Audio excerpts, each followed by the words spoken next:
Honorable Nabira. Honorable Nabira uliyotia mkwano. Honorable Pastor Mondo. Munange ndisaputawo. Ndisaputawo munange uchimanyi. Manyi.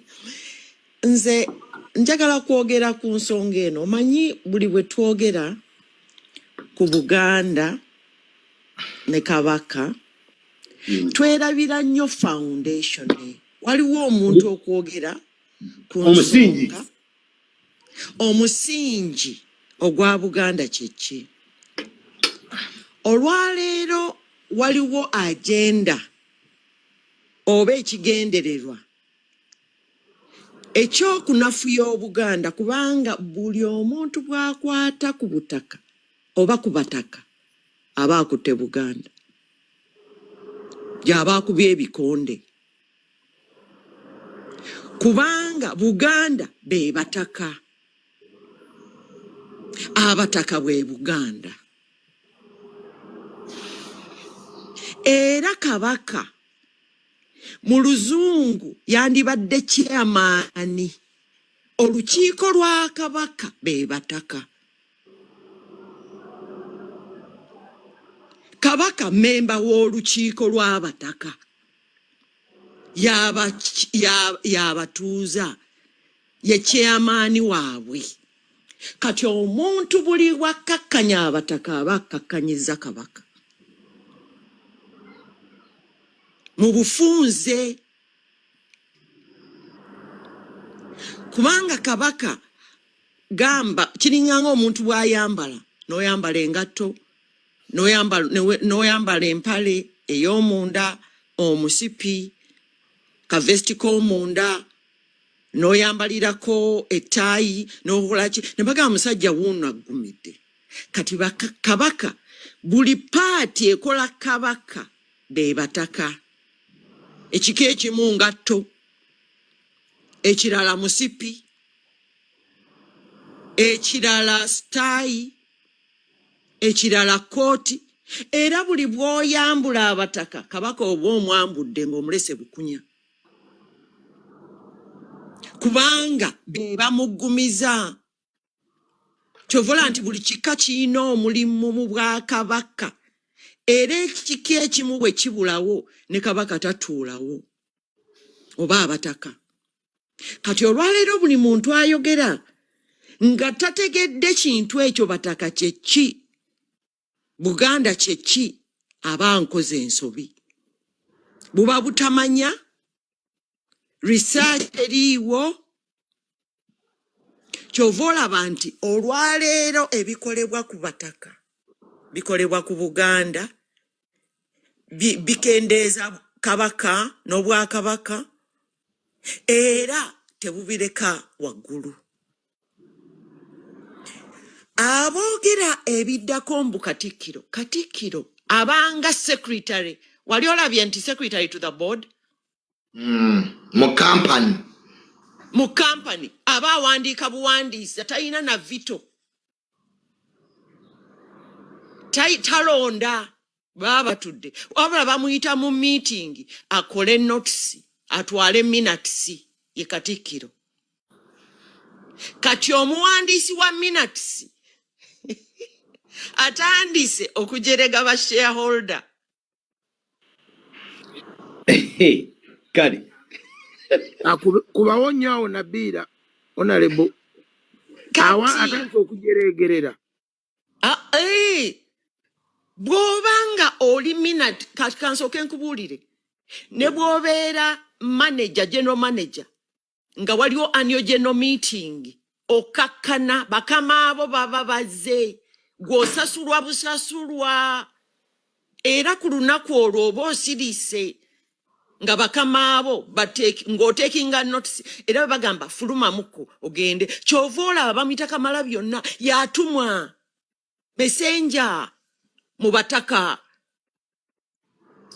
olwaleero bwe tukiteeka mu Luzungu omuntu ategeera Oluzungu bw'atandika okitegeera okimanyi nti permanent secretary cabinet oba baba batudde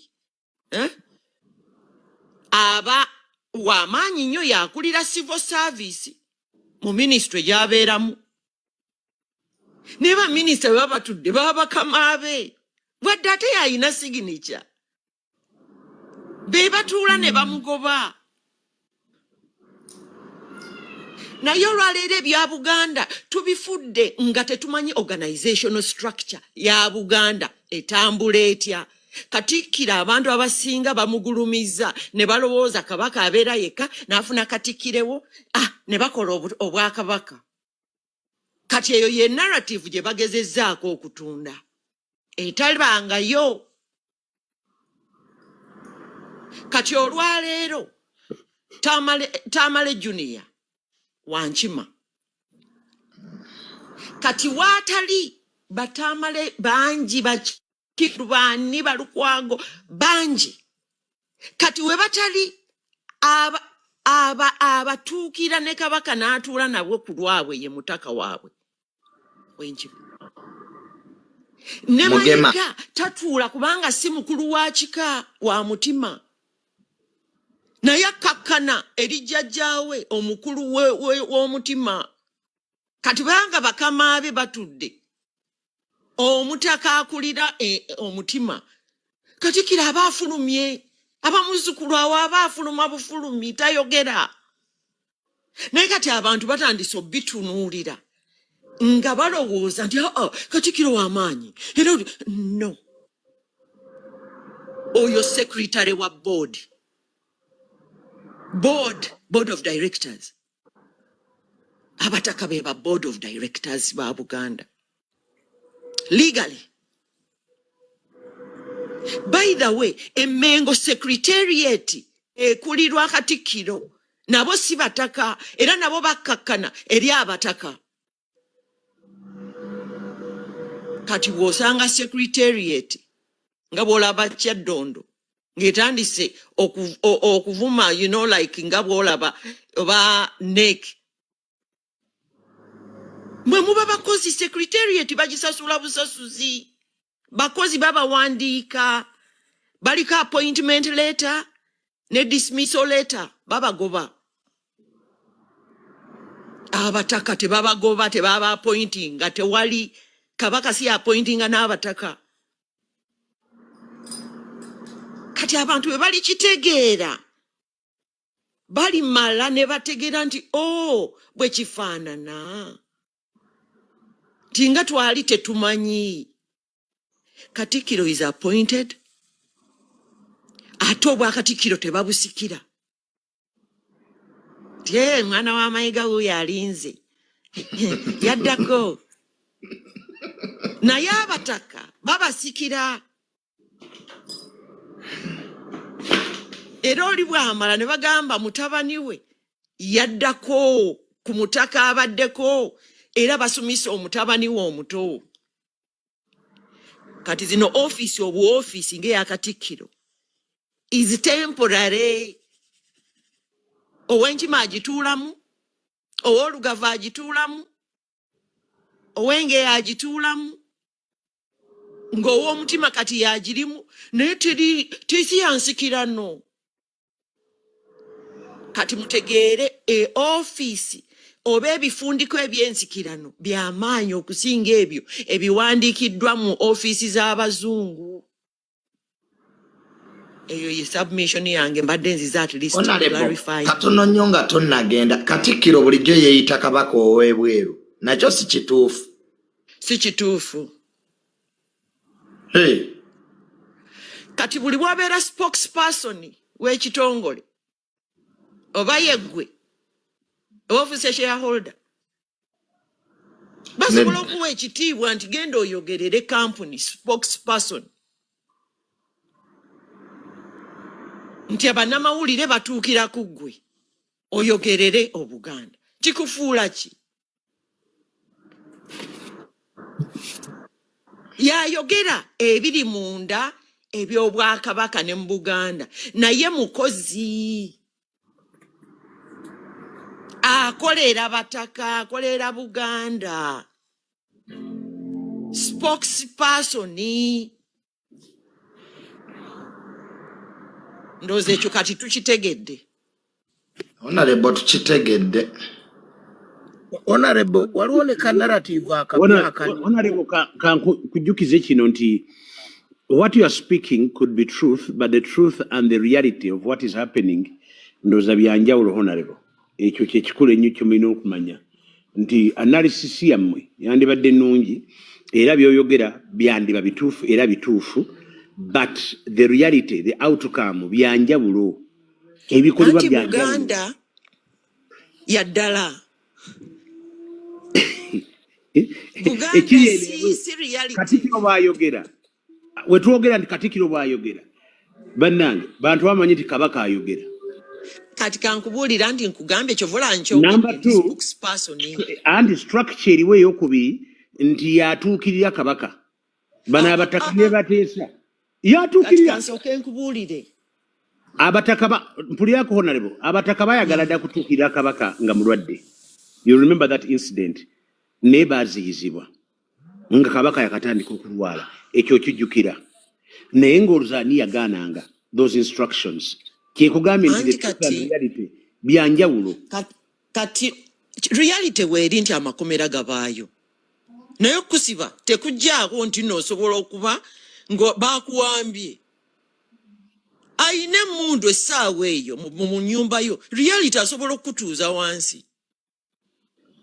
Naye ng'ali mu makaago.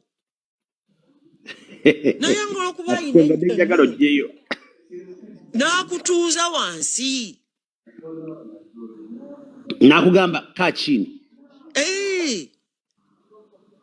Gwe Tamale kaa chini. Tamale naye na. Kati olwaleero omuntu yenna ayina emmundu mu kiseera ekyo. Najja n'atuuza nannyinimu wansi. Yes. Kisoboka era kati gwe bw'ojja n'omusanga nga bamutuuzizza nti olaba. Reality eri nti oli akutuuzizza wansi. Ey'akaseera. Era obudde bwe bukya. Ow'emmundu abadduse. Nannyinimu ng'asigalawo. Nannyini nnyumba.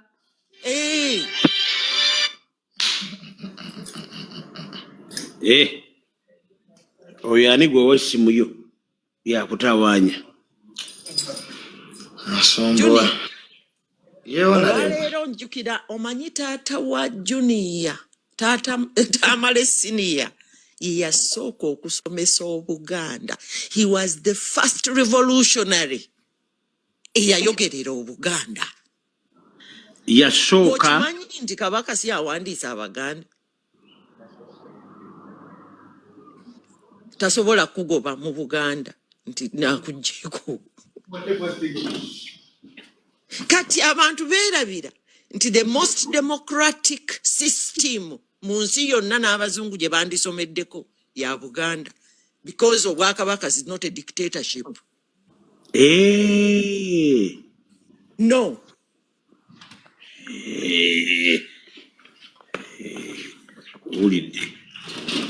President Golese.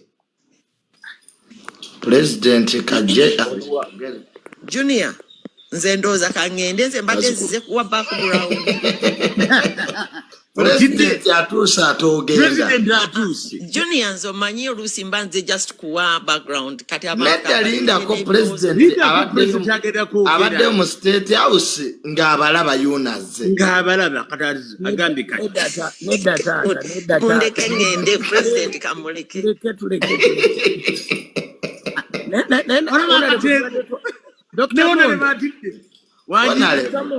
President kwali. Kamukulekere President wo. Bulijjo omugamba simanya byamulema. Gamba kibuuno. Akuwulira. Era kwali akuwulira. Kuangalia TikTok.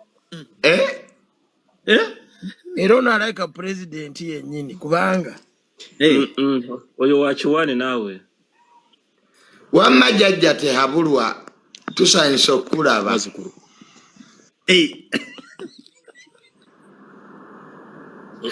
Nange nsanyusa kubasanga. Junior tutwale. Kale oyo tamaga mutawulwa. President onadde olulala. Junior. Junior tubadde tusaba ku Jango Mani ayina narrative gye yabadde atuwa ku basajja bakitata nani nene abo tuwabudde naawe abo tibalina mugaso abo twabagaddewo tibalina mugaso Gere ku nsonga katono nnyo ku nsonga ya Junior gyaleese ya Uganda Kingdom. Njagala mujjukire owabeerawo scenario nti Kabaka takwata simu zange. scenario Junior gwali mwaka kyawo. Kyajjukira bulungi. Ndoza nga myaka 2 mabegobe 3. Ng'esatu ebiri emabega.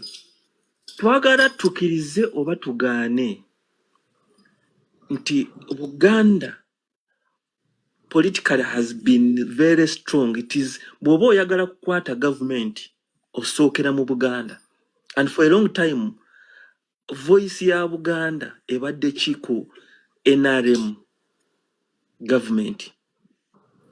Kati bateekateeka pulaani kuvadda how to neutralize babakakanye ate batandika batya. So ekine ekiteekateeka ekiri mu Uganda Kingdom, it is well planned. Naye tubasaba mubeere bagumu, naye nkoze statement eno njagala mujjukire Museveni bwe yagamba nti Kabaka takwata simu zange. Olowooza President Museveni gwe tumanyi asobola kukola that statement n'agireka bulesi talina ekigigoberera. Junior babuuza gwe olowooza Museveni ayinza okukola statement bwetyo nga emabega wa Simanyi.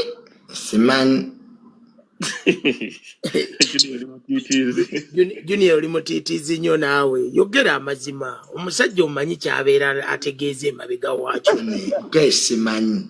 tamanyi tasobola kwogera oyo. Genda maaso Jango. So n'olwekyo nkutumiddeko Obwakabaka bwa Buganda bwe buteetereza bajja kubusaanyaawo.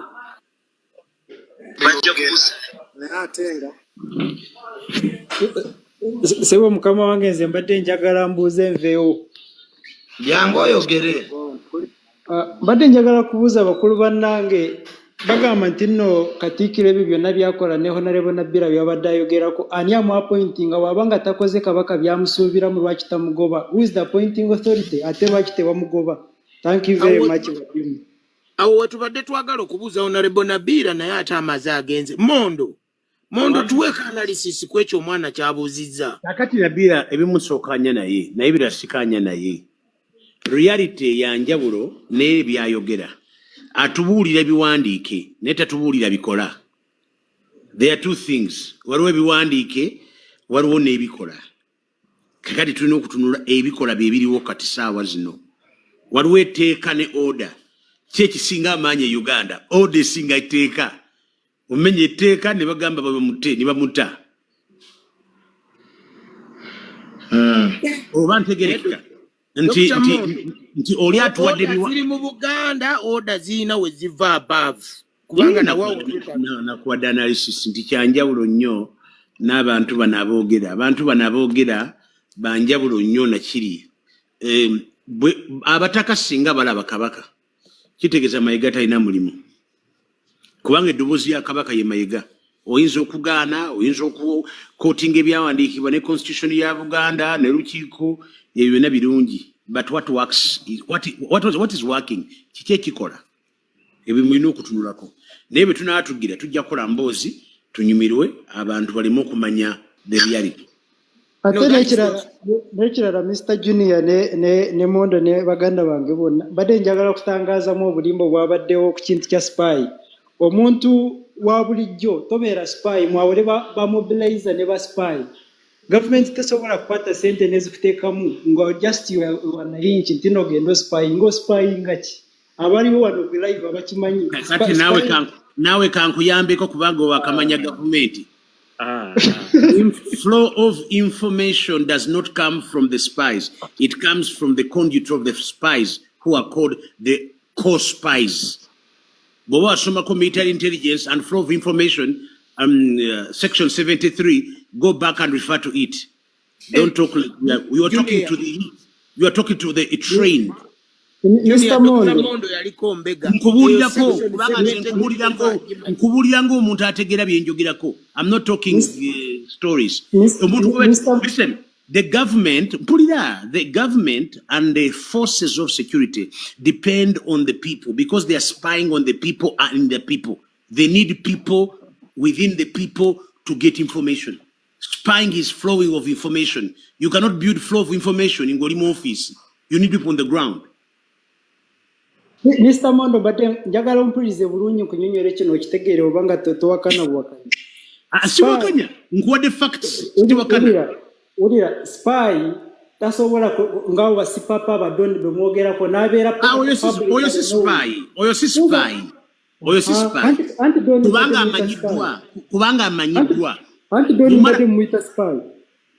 Mukozi tugambe mukozi wa tugaye mukozi naye tugaye spy. Spy tamanyibwa. You cannot know a spy. Atika watch a spy. You have blown the cover. Mr. Junior no bwenva akonze kati. Muhindo oli spy. Kubanga omanyinye ebya spying. Kali fitwasoma ba spy. Jeno Jango Hunter agenda mass. Katongo balamusizzaako bannange mwenna. Tulamuse. Okulumondo nkwagala nnyo nkujjukira nnyo nga okubaako by'otugamba bwe baali batupaasinga ku University ya Nkumba University. Awo nali mu kintu makati awo nga mpoomereza. Watugamba ebigambo byali birungi nnyo era akulumba mu gwentya.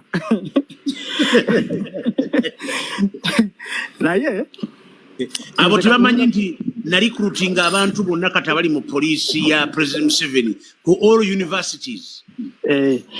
Kati nze ngenda kwogeranga Munnayuganda. Nzize mpuliriza statements za General Museveni.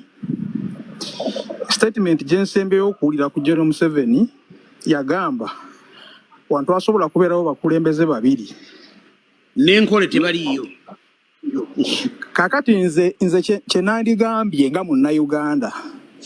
General Museveni bwe yali awamba eggwanga e Uganda ebigendererwa bye yali abimanyi. Kyemmanyi ne bayalwana nabo abamu baali tebabimanyi. Ye ng'omuntu yali amanyi kyayagala.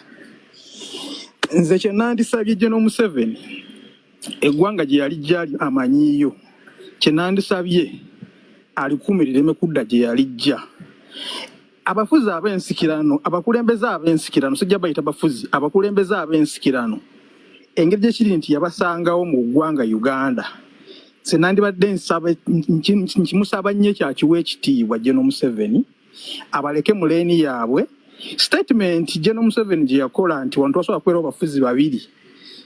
Eyo statement yali ngumu naye ng'ate kyensuubira abakulembeze b'ensikirano tebasaba kubeera bafuzi bakubiri mu ggwanga Uganda. Wabula kye basaba kubeera bakulembeze b'abantu baabwe be bakiikirira mu kingdom zaabwe. Ekyo nandisabe General Museveni awe ekitiibwa kuba tebaagala mujja mu bukulembeze bwe nga president. Asigale ng'akola kiri kyazze akola okuba supportinga naye aleme kukulembeza statement egamba nti tewasobola kubeerawo bakulembeze ba mirundi ebiri mu ggwanga. Ekirala waliwo Jesus. Yes sir. Okuva obwedda n'obwedda Buganda Kingdom, was it a political kingdom or it was a cultural kingdom? Njagala otangaze waawo.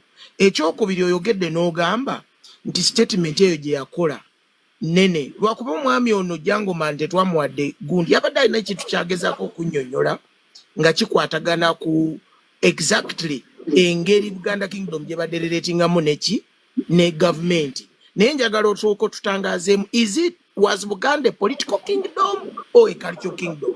No, Ojango was statement in Gayo Ngamzeji Akola, Mbute Waso Akuba Bakulembeze Babiri. What was the thinking? Ngafeba protagonists were thinking. Ngamondo. Chiche Chari Mabegawe statement. And what could be the aftermath of that statement? Kakati,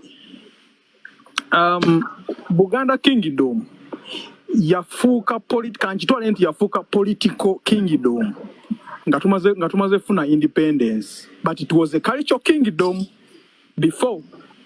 Era nze munze kyenzikiriza Uganda yalina kubeera ng'etambulira ku system nga bwalaba system z'Abawarabu. Uganda we yalina okuba president wa Uganda yalina kubeera the king of Buganda. Yalina okuba president wa Uganda oluvannyuma lw'Abangereza okugatta the other parts of Uganda ku Buganda. Era we twajja erinnya eriyitibwa Uganda from the word Uganda. Naye omuzungu ate n'ayita emabega wa Kabaka Muteesa n'akozesa Obote n'alumba obwakabaka bwa Buganda. Awo tukyankalanira.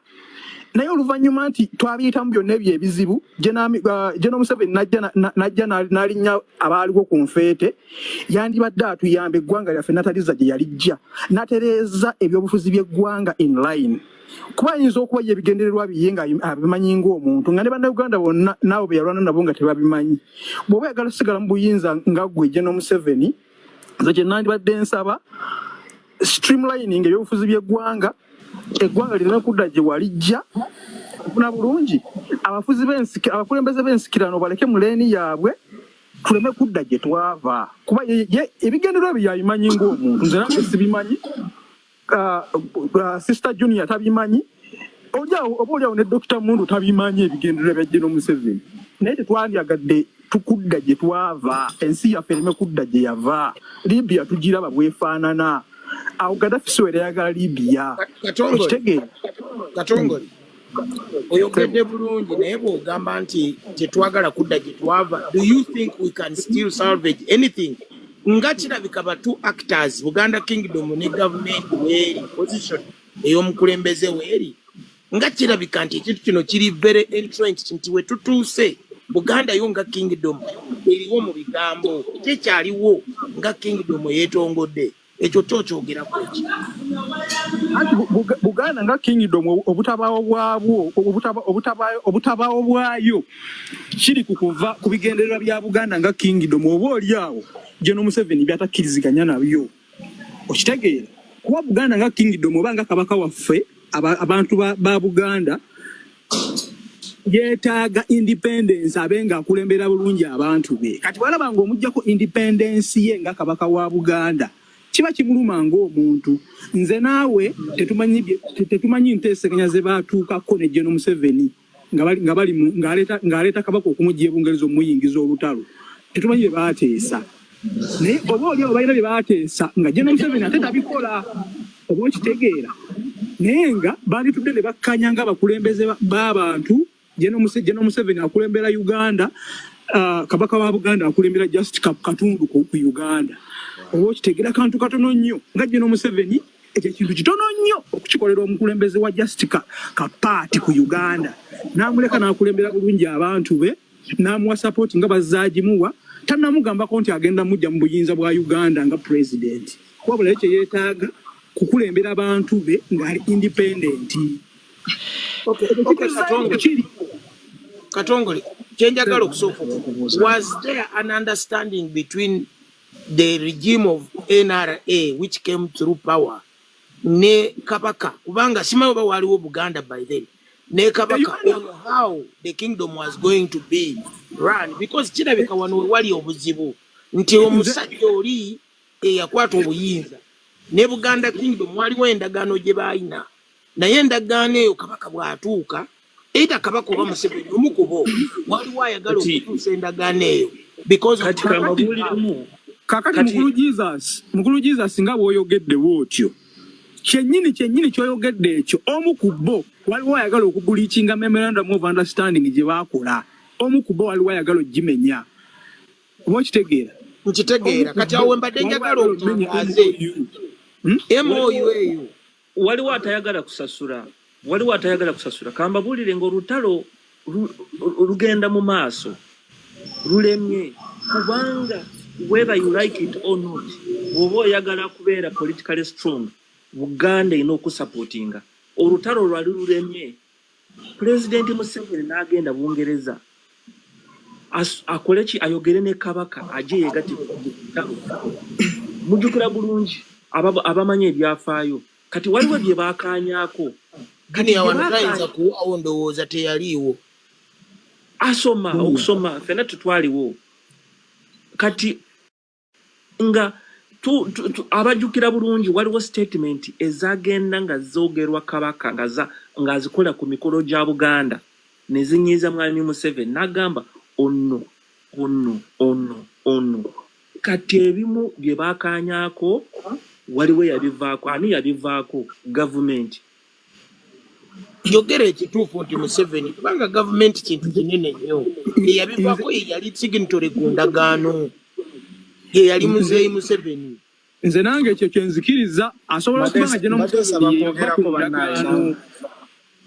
naye nga nze nga mpunzika enveewo wano nze nga mpunzika bannaye bannayuganda bannange ne John Museveni oba bino ebigambo abiwulya nga ali ku mukutu gwa Tamale Junior ensi eno yaffe tugenda kufa tugirekewo abaana baffe betuzadde bagisigalemu nze kati John Museveni yajja okutwala obuyinza nga siri muzaale nazaalibwa oluvannyuma lwa John Museveni okutwala obuyinza kitegeeza n'emyaka 37 wano wenjogerera siraba ngu president mulala oba oliawo era sanjagadde mulaba singa aliko abantu bagala service delivery si bino bintu byakuwamba abantu kutta bantu tebitugattako ng'ensi John Museveni alina obuyinza n'amaanyi byonna ebisobola okutereeza eggwanga eryo okutereeza ebyobufuzi by'eggwanga eryo abatali kuddamu ku Katongole omulala Junior webaleko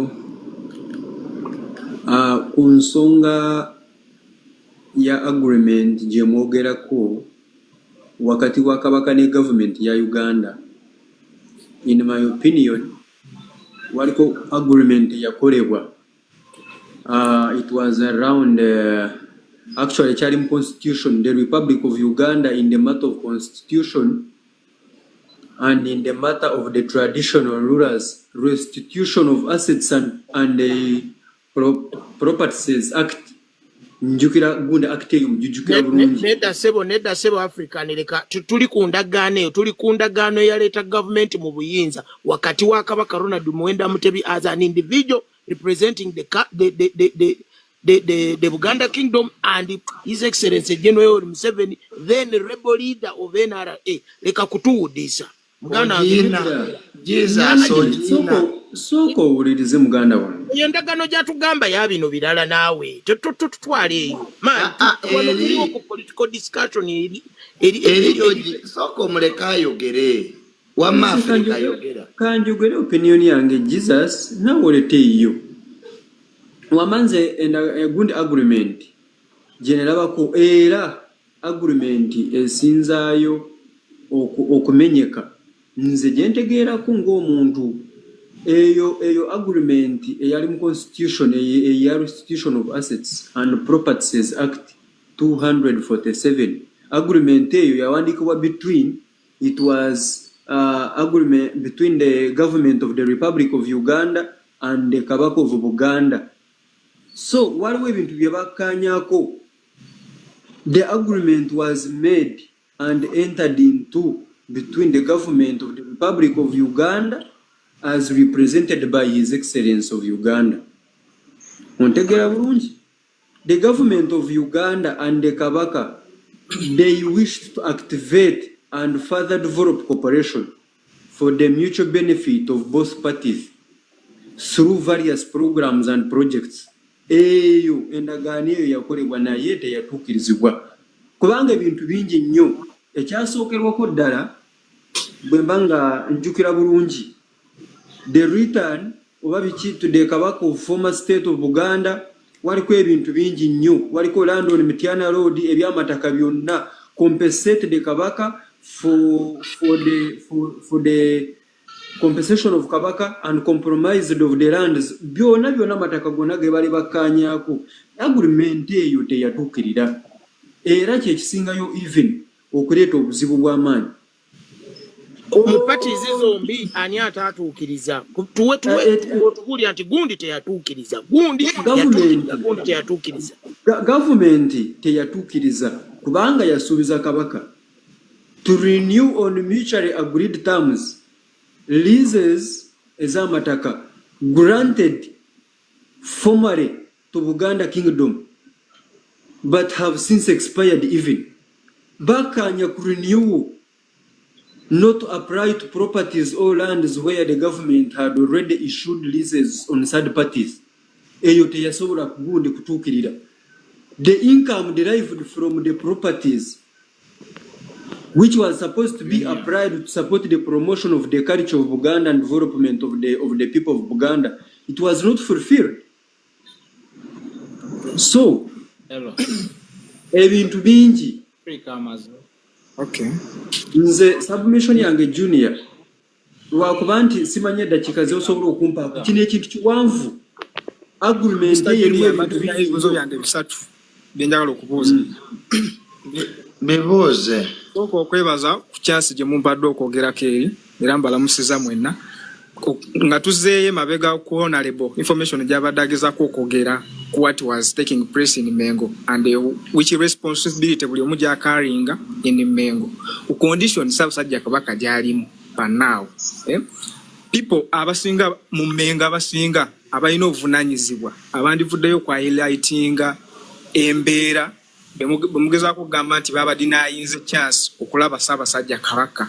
Who are those responsible abalina okuvaayo ne batuwa information eri clear about that condition? Kuba amasinga bagamba nti bablaminga Katikkiro nti yefudde in charge of everything nenga ate naye alina responsibility gy'alina okuva ku information etambula to everywhere tugibalina bagamba nti Katikkiro denied people nige omuku ali mabega kwekyo ekiganiro okulabika ba Ssaabasajja Kabaka in Namibia.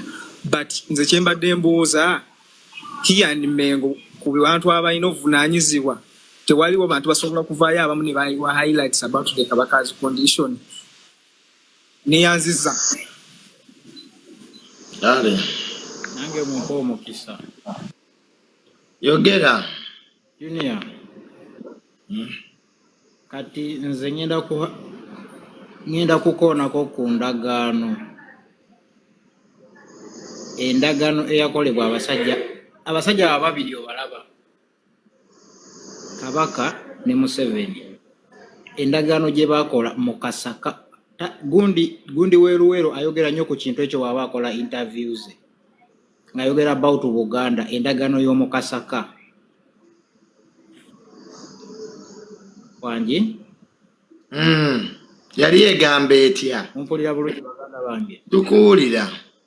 anti eraba endagaano y'omu Kasaka eyo teyali written anywhere but it was a gentleman's agreement between the Kabaka and Museveni ne portion y'Abaganda abaliwo nga bannadduli n'Abaganda abalala abaliwo oba waliwo abalwanyi Abaganda abali ab'amaanyi ne omu ku bo ye Nadduli kyovola balemerako ekyo ekigambo endagaano y'omu Kasaka. Nadduli nani omulala eyaliwo eyakolebwa nga mwemuli nani omulala ekintu ekiyitibwa fede alindamu Junior Mulekamaalize ani omulala eyaliwo point ennungi.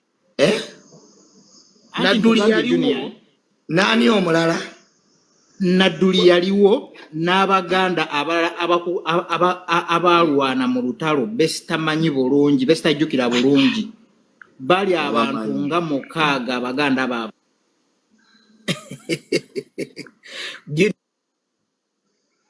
toyogera by'otamanyi tobimanyi tewaliyo abaaliyo tobamanyi. You see, that's your problem Abannayuganda. Mala nnyo okwogera ku bintu bye mutamanyi. Mu nsiko tewaliyo n'abaaliwo tobamanyi. Kati oba oyogera biki by'otamanyi? Ky'otamanyi gamba sikimanyi. kato kimanyi tekiriyo simanya nadduli nkubuuzizza baani abaaliwo. You don't know anybody. And you can't justify the things you don't know. To justifying bintu. Omuntu bwagamba nti waliwo saaliwo naye waaliwo gundi Junior, waaliwo gundi Shalumu, n'obamenya nga bana. Kakati genda osome ove mu by'otamanyi okwogera mbu lugambo endagaano tebangayo era tebakulimbanga. Ate nja okubulira kino President Museveni ne Kabaka ba mikwano. They are good friends. Era bajja kusigala. Ate ebigenda maaso era temubimanyi mwenna. Ate era temuli bimanya. Mpaka ekiseera ekituufu nga kituuse mujja kutegeera biki ebiri awo. Gwolooza President Museveni musiru okusindika abataka bagende Namibia. Temuyina kye mumanyi. Kati nkubuulira wano President Museveni ne Kabaka bamikwa. Olaba bino ebintu bye tulimu bya speculation. Buli omu ayogera byalowooza. But the reality, you don't know anything ekiri awo. And you will not know. Kale n'olwekyo mwebale kuteesa, mwebale kuwa birowoozo byammwe. Omuntu yayogedde ebintu ebituufu ye Honorable Nabiira. Honorable Nabiira byonna bye wayogedde bituufu. Era 100% buli Muganda nga Muganda akkiriza nti abataka bwe bwa Kabaka. Katikkiro ayina emirimu gye n'abataka bayina egyabwe. Era Buganda webadde etambula. Nga buli omu ayina emirimu gye. Katikkiro takola mulimo gw'abataka. Nga n'abataka tebakola gya Katikkiro. Naye kati ekiriwo Katikkiro ayagala kukola gy'abataka. That's a problem. Ebizibu byonna biva Katikkiro kwagala kunafuya bataka. Honorable Nabiira kye yayogedde. And which is true. Kwa ogaana otya abataka okulaba Kabaka. Ekyo kyennyini kikulaga there is a problem. How can the bataka? Ng'ate Kabaka yessa abataka. Anyway, kankoma omanyiza ezo topic saagala zoogerako kubanga ninza okwogera ebintu ebinandeetera obuzibu. Kakati n'olwekyo ababadde kuno bakunyumiza waliyo endagaano waliyo eriwa. Mati kakati yali gentleman kakati mukasaka idiot. Teri endagaano yali mu nsiko. Obwakabaka bwakomezebwawo ne oli omwami kyabadde ayogera. Bagiyita bata Restriction Act yefuga bakalicho leaders. Bagiyita batya mu abasoma baloya mu ababimanyi. Restriction bagiyita batya yakomyawo obwakabaka gyeri gendo gisome. Bagiyita batya. So bwowulira ebibuuzo Abaganda baagala nnyo ebintu by'eŋŋambo. Mbu twateesa ne Museveni. Ogiyita Government of National Unity. Ogiyita Government of National Unity. Restriction Act yona agyempadde. Sebo government ya Museveni. Si ye ya Kibaki. N'Odinga. Mbu Prime Minister nze amulonda kati singa Buganda erina ba minister mu central government. President Museveni ne ba minister b'emmengo yabasasula. Adero kimanyi. Kati Katikkiro ayinza okubeerawo nga Museveni tayagadde. Ate nga ye fountain of honor buli kitiibwa kiri wansi we. Wano omuntu President Museveni gw'atayinaako sse be bannaddiini ba Catholic Church kubanga Papa yabalonda. Neggwe ky'oba omanya wano buli kitiibwa kyonna kiri wansi wa President. Era ayina sse y'amaanyi. Kakati gwe ng'ojubiikiriza eby'endagaano simanyi endagaano z'omukasaka toyina by'omanyi. Ng'endagaano yaliwa Abanyoro bo bakola eriwa. Abanyarwanda bakola eriwa. Abanyarwanda tebalwana mu nsiko. You say your people, you need the canes. Abachiga bo tebalwana, mmwe kabali. Abachiga bo tebaliyo. Abanyankole baba awangula bo balina obwakabaka. I've ever seen the king of Ankole. Yet the banyankole are the ones. You need the canes. Nze towambera nesirika nemba tunulira. Kati mina chemumanyi. Ignorance. President 7. Nesaba sajja kabaka ba mikwano. They are friends. Government esasula Buganda sente ezobupangisa oba billioni 9. Baina projects sibonna Buganda ekola projects ne government. Kati eyempalana gwagirowooza. Mirundi emeka kabaka jagaye muleme kulonda government di yakigamba di Ssaabasajja Kabaka. Diru yayaga etolonda government. Nga ku mikolo egibera Emmengo President 7 bamuyita. Tokibaiti yakulira ekika kyente. Era temumanyi. President 7 mutaka. Mutaka mu Buganda. Wade tukimanyi. Ti Museveni naye mutaka. Ani oyo?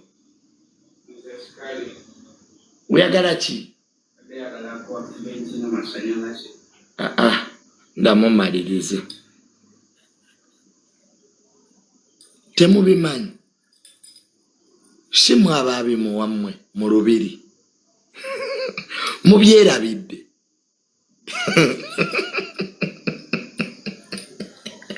Ne mwenga mwerabirama. Temukimanyi nti the President 7 ali mu kika kyente. Benyini ababe mutaka. Omutaka Museveni. ye yatsindisa abataka.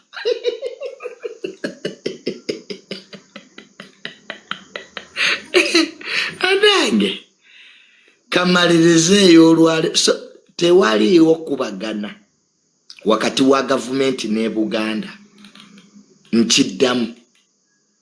There is no conflict between Uganda government and Mengo. Entale ziri Mengo za Mengo nga yo. The conflicts eziri Mengo za Mengo nga yo. So si government. Era kabaka nga tannagenda kumujjanjaba yasooka mu State House. President 7 namuwa sente ezamujjanjaba. Kituufu oba kifu. Didn't you see the kabaka in State House going to get money for hospital? Kayate Museveni amuwa sente ezimujjanja ate yagala omutta. Kati gwe gwobanjo oyagala afe oli musiru. Just mubeera mu bibozi bya kisiru.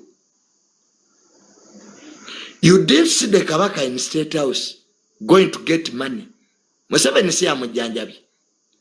Ne muyomba kabaka lwaki government ye mujjanjaba tayina mataka temwabiraba mwebuzaabuza. Kati mwagaluga nti Museveni ye mubi. Nkweza mmwe Abaganda ekibasumbu wankwe. Temunenya Museveni nkwe. Museveni yakuba olubiri sobote. Era tezaali nkwe. Mazenze n'okumala. So ebyo byonna mupangawo bipange. Abaganda ekitusumbuwa nange nga mwendi tuli bankwe. Era ekigenda okusaanyaawo Buganda si Museveni fe Abaganda ffennyini. Fe abasaanyizaawo obwakabaka. Wano teri Munyankole avuma kabaka ku internet. Bonna Baganda. Abavodde obwakabaka mwe Abaganda mmwe mwennyini. Andi bwe muto bwe muze mutambula kyowa n'obote yatukuba. Ne twekwasa amini. Bagandas always want to put their problems onto other people. Buganda yo ensobi zaayo ziteeka ku balala. Wano baani abatunza amataka. Ebyapa by'Abaganda byesanga biteewa Abanyankole. Mwe abatunda amataka mwe mwennyini. embuga z'amagombolo ani azitunze baganda ba kabaka boogera biki wano waliwo omuganda wa kabaka yali agenda okuba katikkiro empi temwamulaba muganda wa kabaka yali agenda okuba katikkiro mu lujjudde muyina ebizibu inkwe ne mumala ne muwayiriza abanyankole era biki temuwayiriza abaganda tuli bankwe ate kuva dda ekiri Mmengo nkwe na byanfuna mwagala nnyo ebyenfuna abaganda kati ebyo muteeka eno gavumenti teyagala kabaka singa muwa amagye agamukuuma amagye agakuuma kabaka siga gavumenti sente zajjanjaba kabaka si Museveni eyazimuwa kati ate amutta amwagazaaki bwetwala ti muli basiru kiremye okukwata katikkiro wammwe alemeddwa aveewo instead of saying nti katikkiro Mayiga genda muli ku Museveni katikkiro agamba byakola kabaka yamutuma kati Museveni ayingiriramu awo wa inkwe abalwanisa katikkiro bali Mmengo the Abagandas who are fighting katikkiro awe nini era naye abamanyi yagamba zibasaaza abo abazanyisa kabaka nga akapiira yali agamba baani abaganda bwe mutajjeewo nkwe n'okwefuula mbu temulina kye mumanyi ne mutandika endagaano tewali wano ndagaano yaleeta kabaka teriiwo mu Kasaka muve mu bintu by'okwekaza ekizibu ekiri Mmengo katikkiro aluddewo nnyo and you all know omuntu ng'aludde mu kifo people start forming cliques twasoma psychology tubimanyi organization politics buli organization oba buli institution ebamu politics namwe eyo gye mukola ku mirimo twaye gye mukola mwenna abakozi mweyagala you also have cliques where you work and it's normal kati era Museveni yazikola namwe lwaki muwayiriza Museveni lwaki omusajja muwayiriza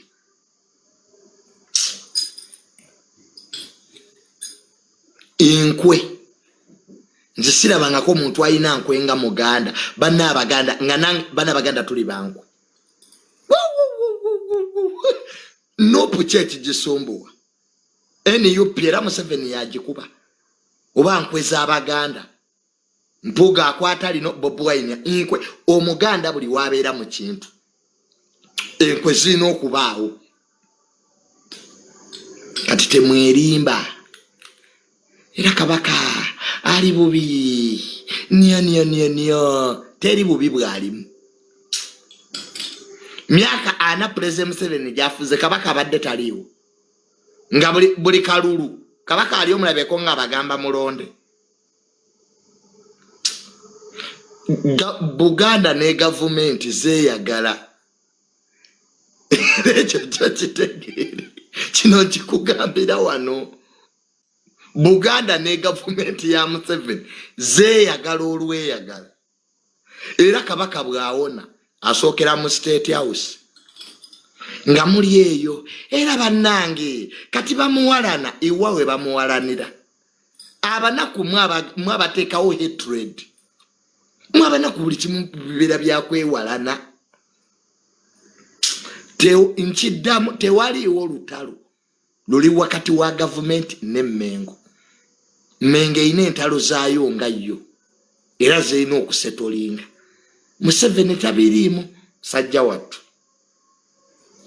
ekyo kyemadde njagala okukiralifayinga mukitegeere bulungi kiri kirumbuye kyagwa eddalu sirusiru kiri eyo ttake sitwago yabalemerera mulooza mujja ku insaitinga abaganda mubeyiwe ku nguudo kati rumbuye yatugamba mbu Museveni yafa n'atugamba genocide yafa akyagamba kyeggwanga Lumbuye Lumbuye tica w'abasiru Lumbuye talina byamagezi byayogera bali ab'Emmengo be babimuwa Lumbuye there is a person in Mmengo who gives him information simple Lumbuye is an idiot kati abijjewa oli ali mu mpukwetake mboe kabaka lumbe yatula kabaka bamuwambye mbwera bamuwambidde ku kisaawe kati kisaawe ki kabaka mwennyini n'avaayo n'ayogera oluvaawo eyo video ya AI artificial intelligence ebifaananyi bye baakuba kabaka ng'ali mu Negina nga mwabikkiriza ebyo nga mwabikkiriza kolo teyali photoshoot mwe twabayiga kabaka bw'abeera kabaka jjanjabwe we bamutwala mu ddwaliro kabaka aveeyo temwina kye mwagala kati ebyo twabitegeera buli kabaka wabeera wano kabaka bamutwale abeera atya nga tali mu ddwaliro we bamutwala mu ddwaliro kati twagala mulaba nga baani gwe taatawo alwala ogenda olaalaasa kyalo nti taata yalwadde muwamwe temulwaza abamu kumwe banyammwe bagwadde eddalu bagwadde ensimbu nga tomujjangayo nnyoka eyagwa eddala okumutulaga omuntu aba mulwadde katugende nga tulaalaasa gwe kitaawo alwala nga bw'alwala empanama ogijjawo n'ogiraga abantu taata yalwadde empanama mwe nga bazadde bamwe balwa nga tembalaga ku social media just muli basiru abamu mwagwa eddalu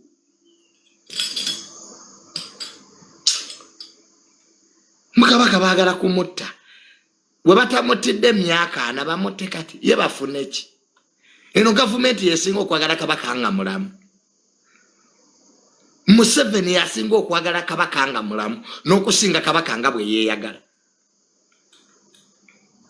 kale ate yamuweza eddwaliro ate amutte gwetati muli basiru sina nabya bagamba buli omu akozesa omutwe gwe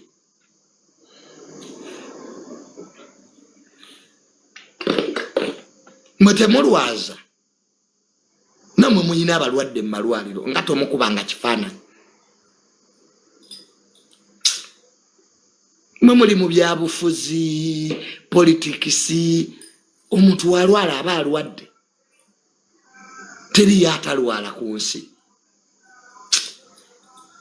kabaka w'ebunyolo yalwala nga tebakuba nduulu lugezigezi nakajanja fe twagala kulaba kabaka fe bamutulage gwengaani tumanyira bumanyizi ate singa Lumbuye yaba ne Katikkiro kale kati Lumbuye gwe mbamuwa obwa Katikkiro lwaki temulonda Lumbuye omuntu n'aweererwa leti Lumbuye bidde Katikkiro anti gwe mwagala ese batenda obusiru bayizawe amawanga amalala gatusunga tuli mu kuswala other tribes are laughing at us balero bano batukwatibwa ennaku era nze ebya Buganda nabivamu nze kati ndi Munyankole nze Junior Mugisha tuli yatunga banzaala ntungamu nava mu byekisiru byamu nze naawe amawesitaana ebintu byammwe nabivamu eby'Abaganda first of all bikuba obwavu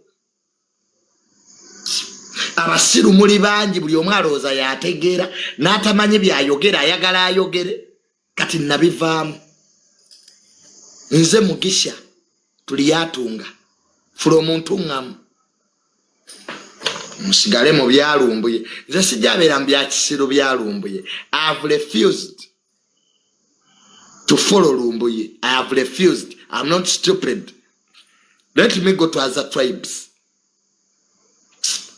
Kama waliwo otukanga n'okuba Omuganda kiswaza kati nga naye baasanga kuba kyangoberera Lumbuye that idiot kiri eri mu mpuku ettaka ekyekwese gye bakiweera ebiboozi banaabe emmengo nze Mugisha tuli yatunga Munyankole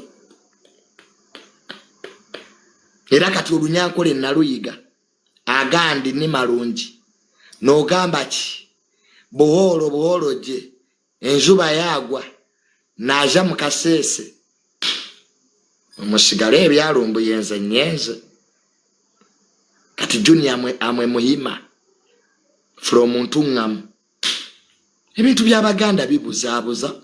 Oba oli awo onoonya Kabaka ate abataka babakutte. Oba okyali ku by'abataka ate Kabaka ajjidde mu Niigiina. Oba okyatunulira Niigiina za Kabaka ate eno Katikkiro awera. Nze ebintu byammwe binnumiza omutwe. Kwa twasooka mu kunoonya Kabaka ne tukola waayi tunaamufuna. Basooka tuya Kabaka ali Germany. Twasookera ku Alajje. Nze ebintu byammwe ebimbuzaabuliza Baganda mmwe. Basooka tuya Kabaka mulwadde wa Alajje. Waayitawo bbiri mbwe ate ali Germany bamujjanjaba Kibumba kidini. Olwamala kati ate ali Namibia. Tuba tetunaba na kutuula Kabaka nga bamukuba ebifaananyi mu Niigiina ne jaketi ya biswanke ya bbulu. Tuba tukyali awo ate abataka babakutte. Emitwe giba gikyatuluma. Every day there is something new. Kati nabivaamu. Mwenna abanoonya king. Mumunoonye nenze siriimu muba munoonya. Nyenze. You can hate me or love me. I don't care. Nze ebyokunoonya omutanda sibiriimu.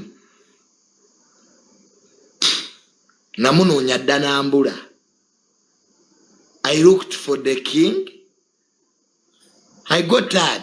Every day there is something new about the king. Tunaaba tulinaano nga Kabaka ali mu Uganda. What if he's in Uganda? Abataka tebaamulabye. N'eddwaliro kw'abagambo Kabaka mbu ali mu ddwaliro ly'abatabufu b'omutwe. Kati Kabaka abeera atya mu ddwaliro? Banne ebintu bya Buganda nze twetaaga tubiveemu buvi. N'eddwaliro Kabaka lyennyini lyali mulikwasa. Kati Kabaka atuuka atya mu mental hospital. Ate n'akola video. Kati Kabaka ali mu mental hospital akola atya interview. Ali mu ddwaliro ly'abalalu. Kati ate akola atya live. Eno video gye twalaba. Nze ebintu bino nze nga researcher mbivuddemu. Era from today emboozi za Kabaka zikomye leero. Oba ali Spain, oba ali South Africa, oba ali Malawi, byannumiza omutwe mbivuddemu. Ne bakwata abataka. Ne babateeka ku poliisi. Abataka baabo. Nga Katikkiro ali eno alya michungwa. Tuyinza n'okuba nga Kabaka ali Mbalala. Munoonye bulungi. Naye mwandisoose nnoonyeza mu Uganda. Nga temunagenda Namibia. Nze mbadde nsaba. Ekiboozi kya Kabaka nti ali Namibia. Naye eyinza okuba diversion. Munoonyeeko Mbalala. Lwaki temunoonyaako Ntungam? Munoonyeeko eggulu. Kabaka ayinza okuba ali ggulu. Nga mmwe muli Namibia gye mumantaalira. So asooka okumulaba agambeko banne. Mmwe abanoonya Kabaka asooka okumulaba atubuulire. Naye nze ly'abalwadde b'omutwe. Kati akola atya ate akatambi. Omulwadde w'omutwe ate akola atya speech. Bageza kumutereeza.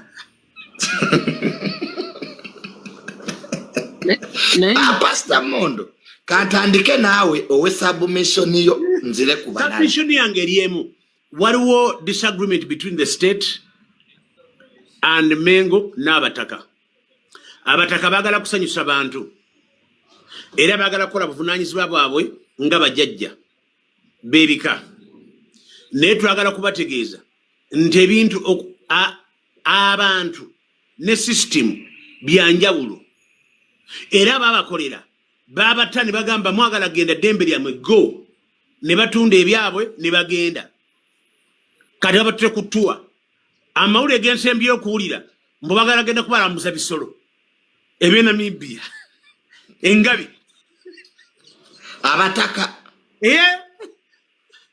ng'omukulu bw'atereera owa AI kati mumukola analysis y'ebintu bino temubitegeera nti waliwo disconnect.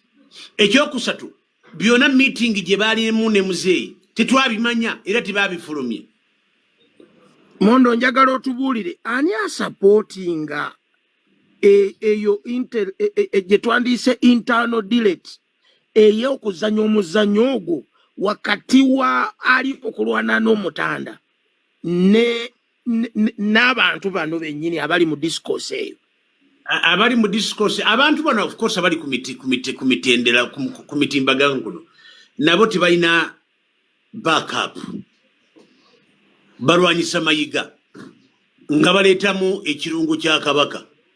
Ekyamazima kiri nti Mayiga tosobola kumulwanyisa, you wasting your time. Kubanga abantu kuva mu royal family singa wavaayo omubwati n'agamba nti Ssaabasajja it's another thing. Naye mmwe mwagala omulwadde okusinga abananyini mulwadde katawe bagwiramu kati Lumbwe ne bwavaayo omulala n'avaayo era osigala nga bakubuuza nti gwosinga ba family osinga mwala we osinga Najinda kakati ako ke kalipo akaliwo akabakutte. Naye we twogerera politically abataka bayinza okuba nga byammye era ekintu kisigale nga Mayiga yalangira ekituufu ekive wa Kabaka. Kankuwa analysis ey'okubiri abantu bano baagala Mayiga ayagala asigale nga yakola analysis yawa oba Kabaka oba abantu ba Kabaka oba baddu ba Kabaka oba abawuliza Kabaka era abaagala Kabaka nga ddoboozi liyita mulyoka. Eri abataka singa lyogera ndi Kabaka yayogedde bw'ati Mayiga byayogera tibiri valid. Kati mwe mulowooza nti Mayiga musiru akkiriza abataka bafuuke eddoboozi kati omulimu gwe guli ludda bwa era bano bagenda okubuuza nti lwaki Mayiga tiyagenze n'abataka. Exactly Mondo awo mbadde njagala okubuuza awo Tamale w'olina okugambira muzeeyi Tamale mirundi yatusomesa ekintu kye bayita analysis. Tera muko pastor katufuneko kati ntovaawo